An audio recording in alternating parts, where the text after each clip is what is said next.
I've got a lovely friend with me, and I've tried to get her for a long time, and I'm going to show you how I address melasma. Yes, melasma sufferers don't have bare faces. No. We're the people that get up in the middle of the night to put makeup on so we look all right in the morning and don't scare our husbands. You feel like you have no choice. Yeah.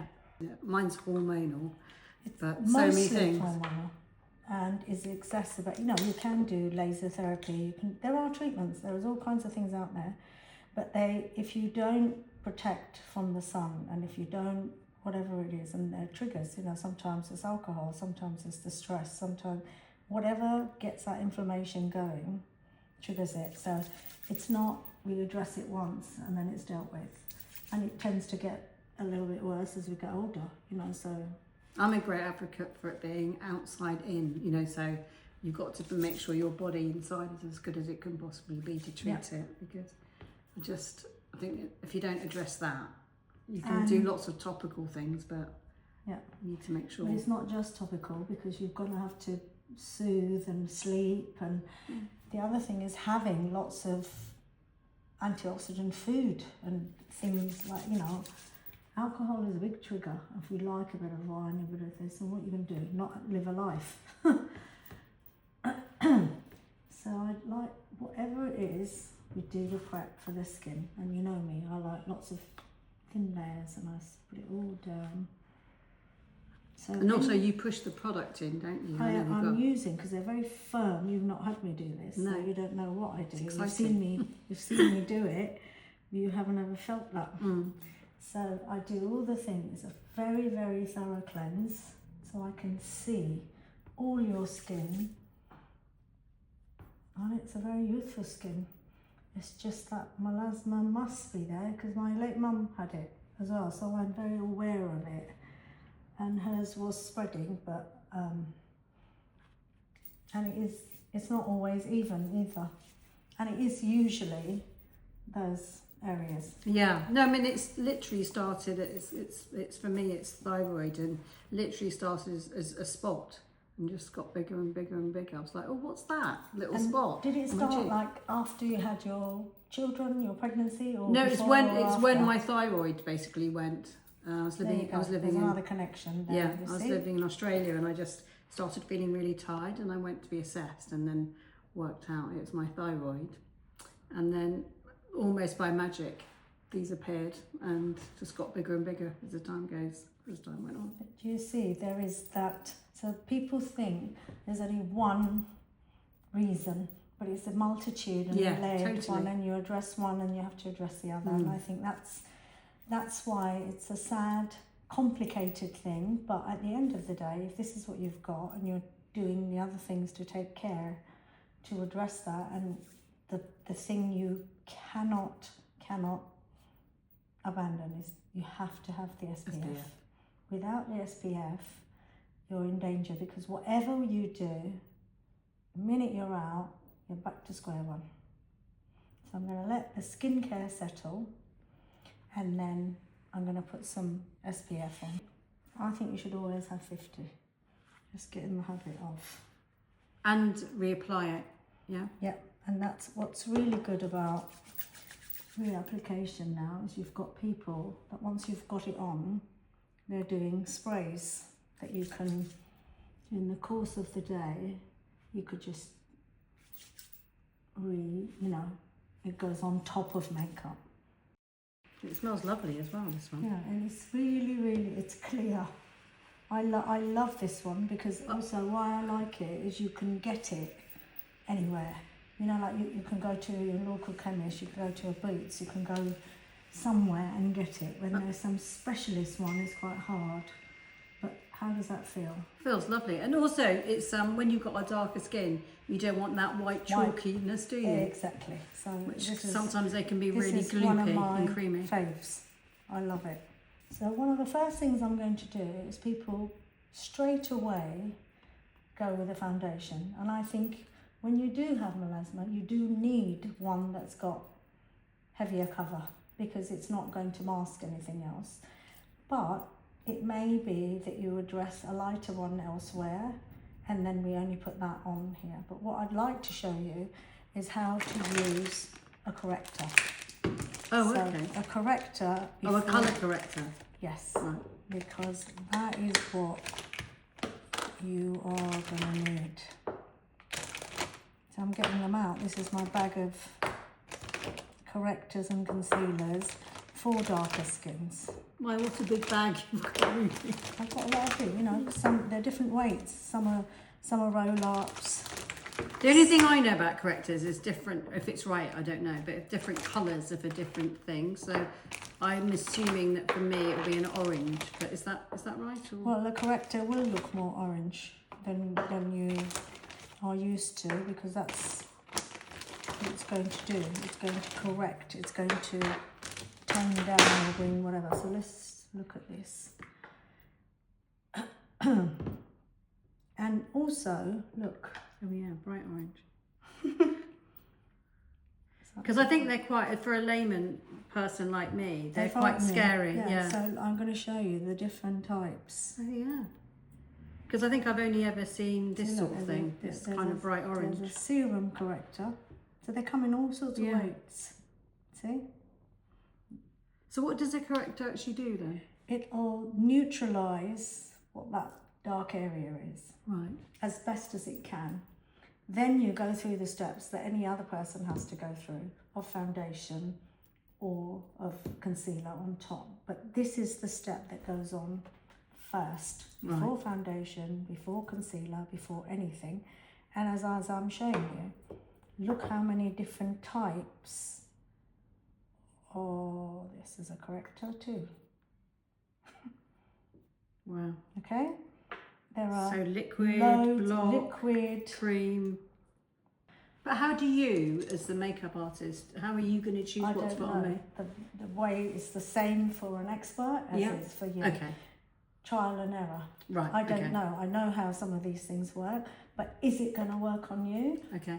You can only try. Okay. Without trying it, I have no idea.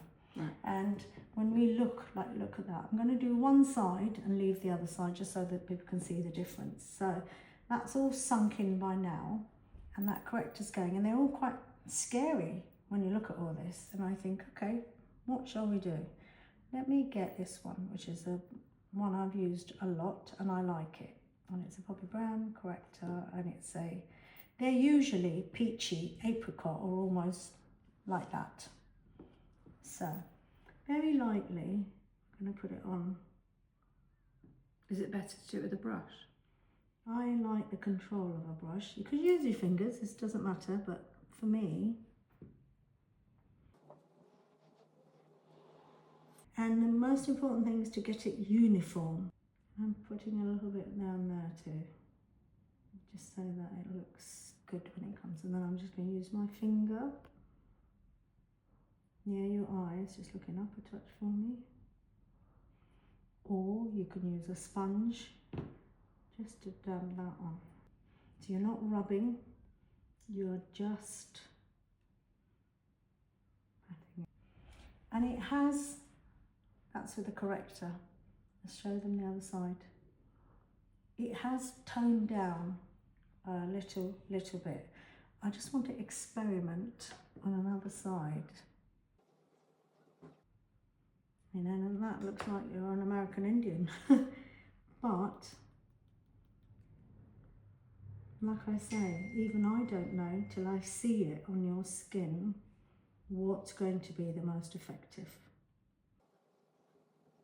So from my perspective, if I was doing it myself, would you suggest that I bought 2 or 3 different things and tried them out? No, I think you test them on, in stores somewhere. Right. Take some time. Yeah. Don't do anything like this that's got to be addressed and you're going to have to apply it every day in a mad rush. So take the time, take your daughter or your friend, somebody you trust, whose opinion it's not, somebody's not out there to undermine you, but knows you and sees you really well. Then take some time in hand and go to a big department store, somewhere like that, where they've got it. Go to a Space NK, go to a Sephora, go to somewhere like that, and you're not in a rush. And then try all these ones out. And like I say, you're only going to know. And if there's a sales assistant or somebody, glean their knowledge. Say, look, this is what I've got. What, in your opinion, from your brand is the best thing for me to try? Okay. So listen to it all, absorb it all. You don't have to be bullied into buying there and then. Just say, I'm looking. Ask for sampling. If somebody will give you a little piece, you might take a little, there's clear little pots. Yeah. And say, take some home so that you've also got time at home to use it, to do that. Then when you nail it, you'll know I've got the best product for me. But I think people don't want to invest that bit of time and then expect somebody to just wave a magic wand. It doesn't happen like that. But is this particularly good for when you've got melasma, do you think? Well, I think it's a corrector's good for anything, and it just might not be heavy enough, but I'll see. Just to point out that people looking on camera, this side looks like it's a bit more unobtrusive, whereas this side looks like there's lots of orange out. But to be fair, you really won't know which is the most effective one until you've finished the rest of the steps. Okay. So that does look scary because it looks like, oh my God, she's just slapped a load of red pigment on me, or orange pigment on me. But bear in mind, it's a step to getting there, and so that's what we're going to work towards. Let's see now. Then I would do my foundation now, and I know that you've been using the Estee Lauder Double Maximum Cover because it's got quite a lot of coverage. Yeah. And I'm almost wondering, do I just do that on your melasma and do a lighter everywhere? But I also am aware that people don't have that much time in the morning, so you don't want to have to do lots of different foundations. You want to plaster something on, feel confident, and be out that door. So I think ideally for me, because that's a really heavy cream, if I'm just at home or something, or just going to going to the shops or whatever, I'd love to be able to have something where it's a lighter product on my face, because I do feel like I'm putting, well, not cement, but a heavyweight cream on my face. But I don't like wearing makeup, but I'm conscious of my melasma, so I tend to wear something every day. So something lighter. So I've got a little bit of your one, which is the Estee Lauder Double Wear, and I'm going to use it on the one that's on the orange, but only where. Okay, so I'm going to give it a beat. And it's not going, it's not like within the lines. I've gone a little bit above and outward. It looks healthy as well, actually. I mean, I feel like especially when you've got darker skin, it's really hard to make it go away completely, and you shouldn't try because you end up with so much product on your face. Well, you're going to look like a Madame Tussauds wax doll museum, but I'm using the same thing, so the corrector was different on both sides, and I want you to be the judge. You tell me what you feel comfortable with and how that works for you. But I can already feel that because you've used the corrector, you're putting a lot less on than I would put on. Yes, thank you, that's good. And I've only put it on your melasma bits. You tell me, each one has a different kind of corrector, but the same foundation. Which side is more appealing to you?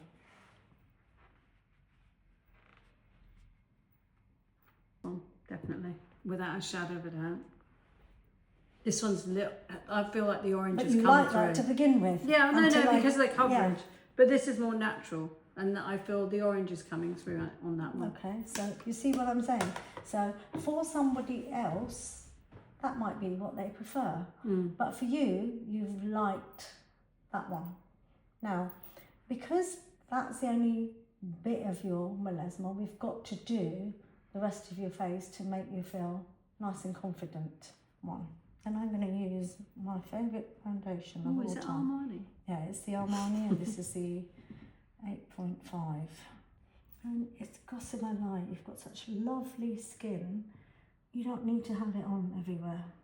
So just wear like there's a bit of ruddiness in your cheeks. On your chin, and I take it down here and down your neck. And we're just lightly buffing that in. It's so light.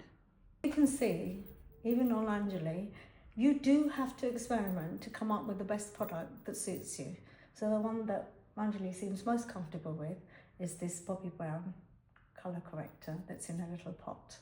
Sometimes I like a coloured powder to set a melasma. So you can have a translucent one, but I think if there's one that's for your skin type, and this is one of my favourite coloured ones, it's from By Terry, and I really work it into my sponge, and I'm going to set that bit first. So with that, you're pushing it in, aren't you? Again. Yeah, that's interesting. Not rather than dusting it on, you're pushing it in again. In that area, because I don't want it to move. Yeah, no, that's. I think when I do it, I use a Laura Mercier one. I just get a big brush and go. And I think it skims then. It Yeah, doesn't. but this is really interesting. And then tip. elsewhere, I might want to skim it because you've got no melasma anywhere else. So I've got a little bit of a powder, then look, and that's very gossamer light. But where the melasma is, we push and shove it in. You do not drag it left, right and centre. I might add, Ruby told me off about my eyebrows. I did not tell you off. I just feel that you have got fantastic brows and you're just not making the most of them. That's what I mean, not telling you off about it at all. So I'm picking this, and it's from Suku, and it's an angled brush. Which would you rather look after, Ruby, your eyebrows or your eyelashes? They're both equally important. You can't ignore the frame and just go to the lashes. They're both important. Right. It's really important because the brows are the frame, and I'm using a powder with my angled brush. You've actually got brilliant brows, Miss Angeli. You just don't focus on them. No. And I do understand when you're in a rush, the least you could do. Did you see before I started? I just did a spiral. Just brush them up. Even that will mean you've given them some attention. Because you're beautifully dressed, you pull it over your head, you've addressed your melasma, which is your area of concern. I know it is. But then don't ignore your other wonderful features. Okay. And the brows are the frames to your eyes. And there are a few gaps here and there. So if we just fill in those gaps. I always remember your wise words for masterclasses, which is don't start putting colour in from the middle. Always start either from the end. Start from the middle. And that's exactly what I've done. So we've filled in the arches, and whatever's left goes in there, because it's again that same thing of using too heavy a hand. Then what you have to do is end up putting 3 tons more makeup on someone's eyes like that. I'm just applying a neutral eyeshadow.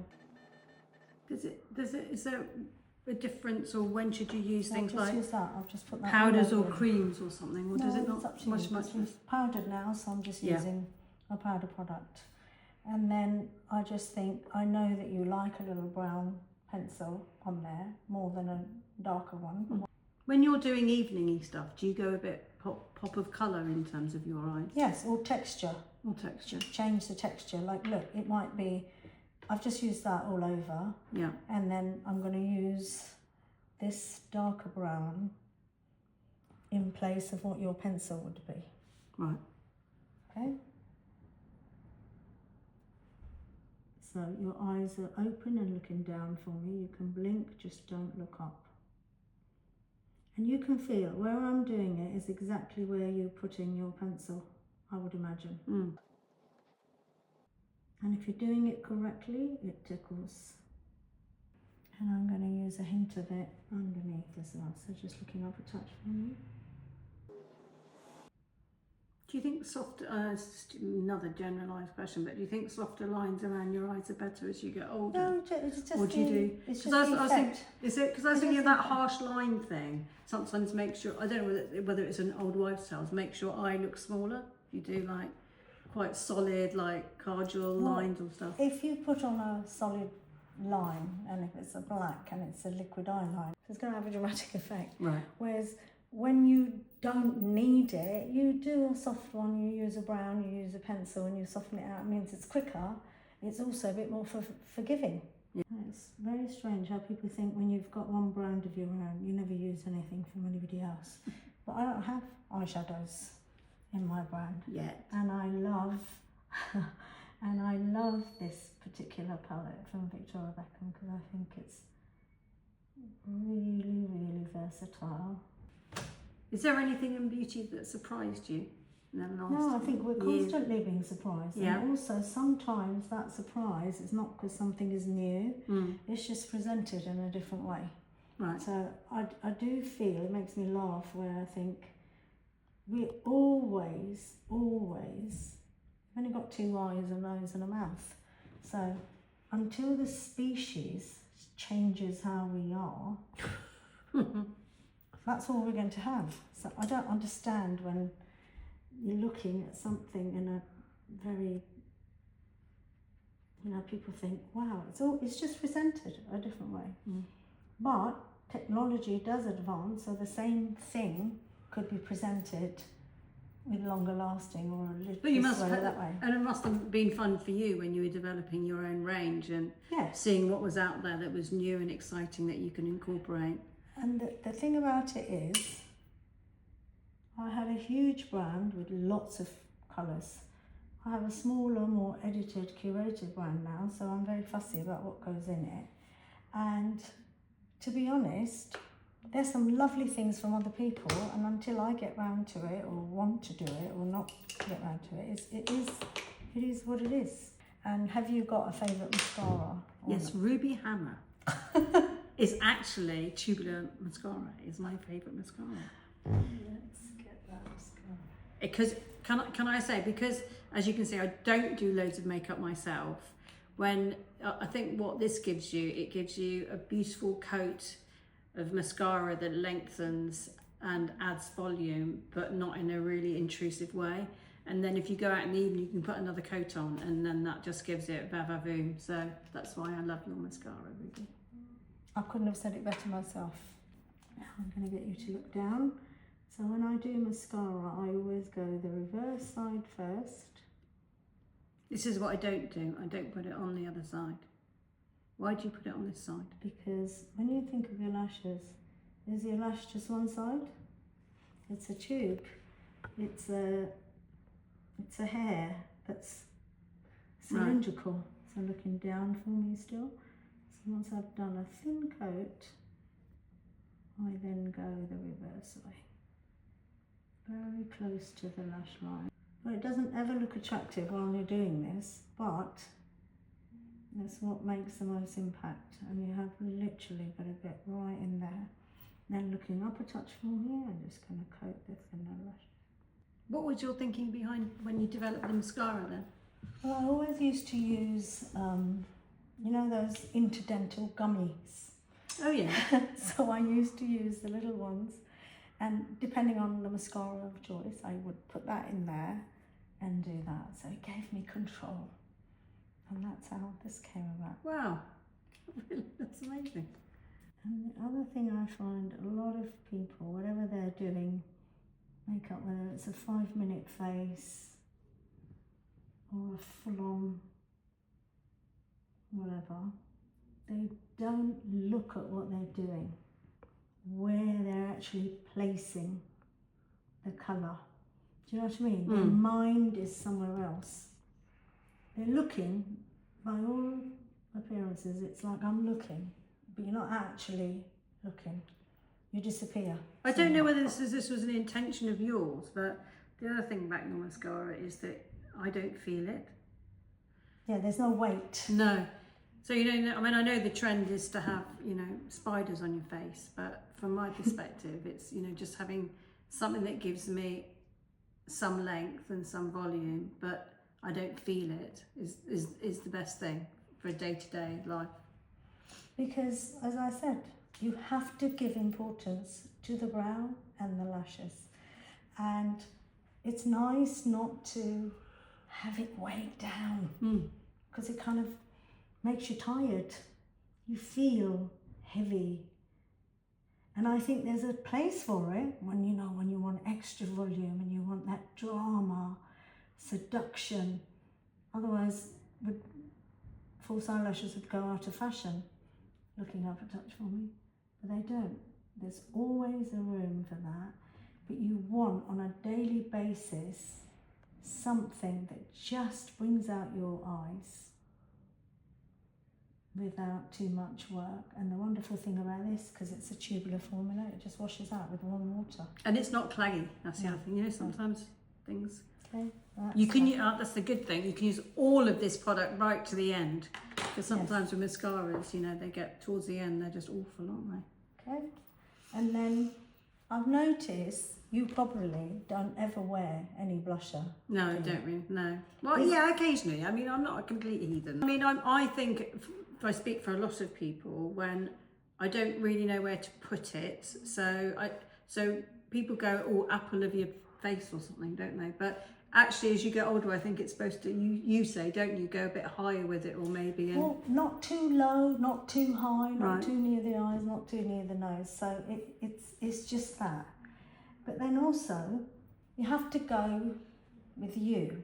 And I think we've done such a lovely job on your melasma. I think I would finish your lips and then see whether you needed... I sometimes wear a blush. little bit of bronzer, Right. just to get a bit of colour, Just a lift of rather something. than A blush blusher. as such. Yeah. Okay, well that's great. So this is a colour that you are testing out for me. It's coming, people. There are key people in my team and my trusted, because I have to gauge whether things function and work, not just on me, but on all kinds of different ages and skin tones. So you've got a lab sample, but I'm so chuffed that you do like it.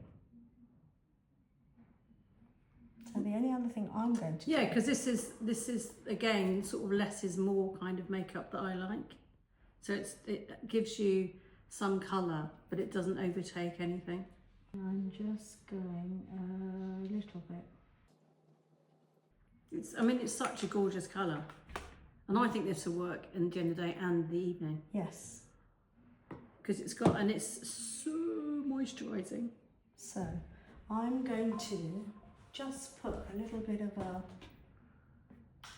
You also mentioned, Ruby, to me when I was showing you that I was using this, that putting your neutral with the sparkle Yes. on top would look really It would be amazing. lovely to just change it into an evening shade. Do you still love doing the hands-on bit, Ruby? Yeah, I do. You can tell. You can. Looking good, feeling good.